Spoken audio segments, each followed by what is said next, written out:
تقربوا ان شاء الله تدريسيو الطبق وتحطوه عاد تضيفوه. دابا غنضيف كذلك غنضيف الطماطم ونضيف الربيع.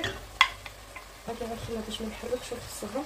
دابا غنقلي ثاني هاد المطيشه مع التقليه. عاود تقلى شويه حتى هي باش النكهات كلهم يتجانسوا بعضياتهم.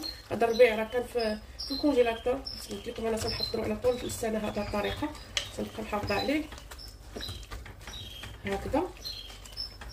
نخليوها تقلى مزيان حتى تاخذ الوقت ديالها حتى هي شويه في التقليه مطيشه وتشرب دوك التوابل، ومن بعد نرجع معكم.